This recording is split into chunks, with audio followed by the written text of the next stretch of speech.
Hello, everybody. Welcome back to the Indie Grounds podcast. I am so excited to be here because it is, of course, a brand new show. And I'm very excited for this artist that I'm talking about today because it's not one that you typically think about. And really, the only reason why I kind of refreshed my mind about this artist is because I was doing research on James Mercer and the Shins, which this artist and James Mercer collaborated with. And so what I decided to do was look into more of his music history because I know that he has a very deep catalog. And it's funny because as I was doing research, I did not realize how deep of a catalog it went. It's just absolutely insane. Now, the artist, as you probably saw in the title that I'm talking about, is Danger Mouse. His real name is Brian Burden, but I will just refer to him as Danger Mouse throughout the course of this video. And you're going to see just how much of an influence he had, not only on the indie music scene, but just in the music scene itself. It's absolutely insane. Now, Danger Mouse had a normal kind of upbringing. Nothing kind of spectacular stood out. He graduated and then he went to college down in Georgia. Now, at the time that he was at college, he started to make mixtapes and he started to kind of get involved in the underground music scene there, but nothing too crazy. Now, there's a story that he ran into CeeLo Green, which was the other part of their hit band, Gnarls Barkley, while he was at college. And it said that the story goes that he had given CeeLo a demo tape, but CeeLo himself doesn't really remember that. So, whether or not that happened, we know eventually that the both of them got together.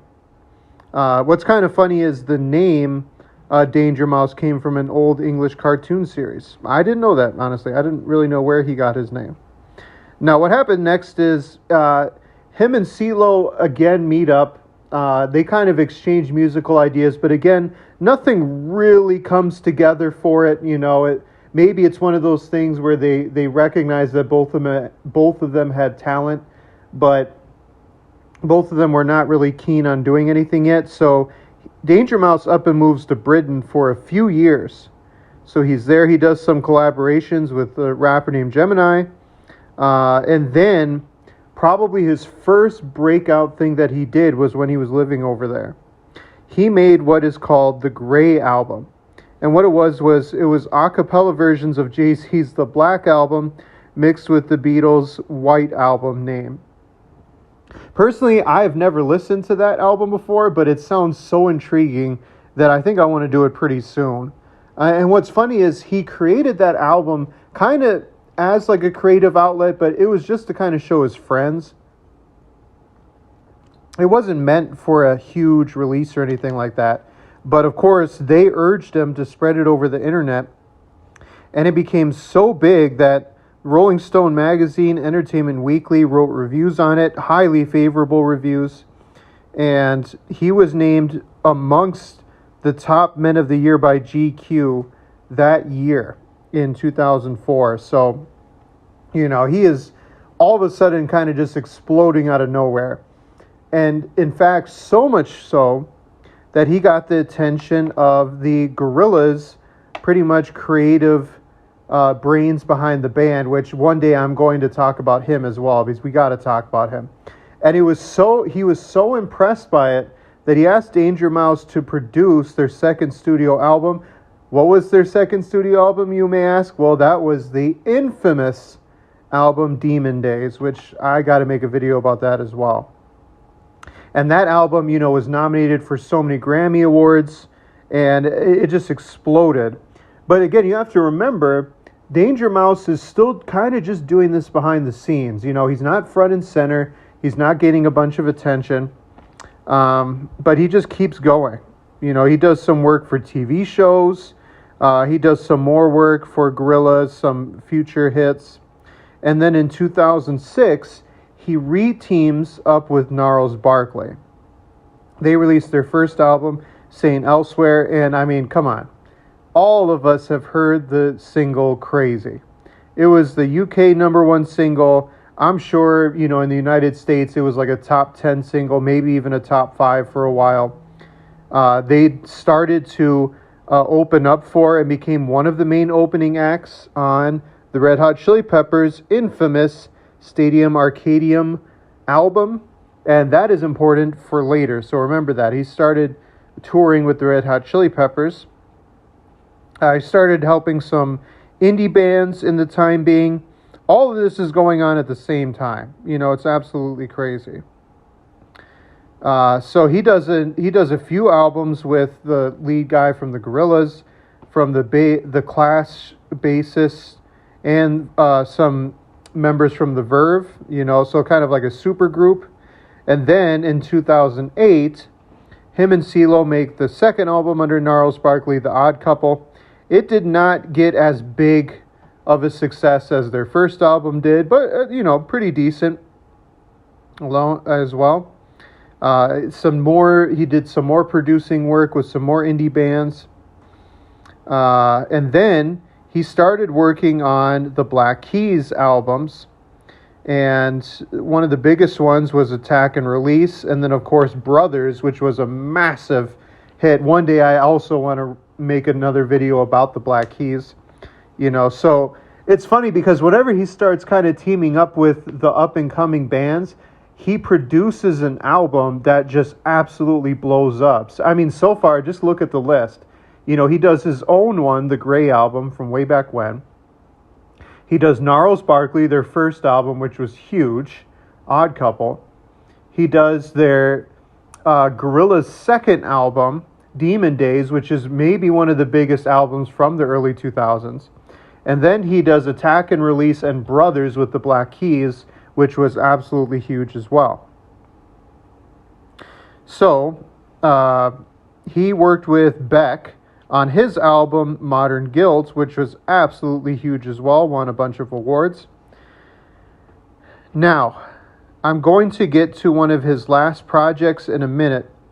Well, actually, you know what? Let's go to it right now, and then I'm going to kind of jump back in my notes. So, he worked with Sparkle Horse, which was a big band from I believe, the late 80s and 90s. And sadly, the lead singer passed away as they were making that album, but he decided to release it still. And then, in 2009, he teamed up with James Mercer to make the super, I guess you could call it, super indie band Broken Bells, which was huge back then. He produced one of U2's album, Songs of Innocence. That album is kind of infamous, but for all the wrong reasons as well. He made a spaghetti western, which was kind of cool, with Jack White and Norah Jones. In 2011, that's when Brothers with the Black Keys was released. And made some for Norah Jones in 2012. In 2013, Portugal the Man's 7th studio album, which you may think, 7th album, what's the big deal about that? But the 7th album by Portugal the Man was Evil Friends, which was, a massive breakthrough for them. Then, if you remember, he toured with the Red Hot Chili Peppers with Gnarls Barkley. Well, he was so good that they decided to give him a call, and they wanted him to produce their new album, which he did. It's kind of crazy because they wanted to bring him back for a second one, and ironically, that was one of the only few times the Red Hot Chili Peppers did not stick with their producer. And some people think the quality kind of fell off, but to be fair, that's when they had just lost their lead guitarist, and, you got to give them a break. So I wouldn't completely blame Danger Mouse for that. Then in 2017, Portugal the Man wanted to bring Danger Mouse back, and they brought him back for their 8th studio album, Woodstock, which was absolutely huge with the single Feel It Still. He made some other ones as well with a few other indie artists over the years. We're kind of in the mid-2010s right now, late 2010s. And then in 2022, third Broken Bells album was made. Now, all in all, this was kind of the part that I skipped from earlier. all in all, if you were to add up everything that Danger Mouse has done, it's just so much. But not only that, if you were to add up every single like Grammy award that he was nominated or won, it's crazy. He was nominated for 12 of them. And he won 2 of them in 2006, and he was a producer in 2017 for, maybe you've heard of it, Adele's 25 album, which won a Grammy as well. So all in all, Danger Mouse, this was kind of a running breakdown of his career, his music life.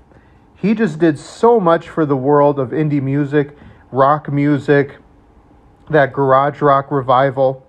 And it's kind of funny because if you were to ask him about his philosophy on music, he actually kind of likened it to a director, where they get some credit, he mentioned, as a director, but most of the time they are just there to make a good movie.